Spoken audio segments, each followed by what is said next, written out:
আজকে আলু দিয়ে পটল দিয়ে রুই মাছের ঝোল করব। তোমরা ভিডিওটা দেখো।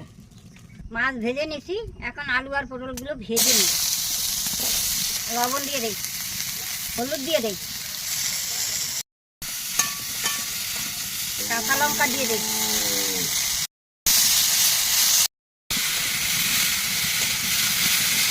আমার ভাজা হয়ে গেছে, জল দিয়ে দেই, ঢাকা দিয়ে দেই, সেদ্ধ হয়ে যাবে। ঢাকাটা খুলে দেই, মাছ দিয়ে দেই, নামিয়ে নেবো, সোমবার দেবো। তেল দিয়ে দেই, জিরে সোমবারে দিয়ে দেই, ঢেলে দেই। তরকারি হয়ে গেছে, নামিয়ে নেব।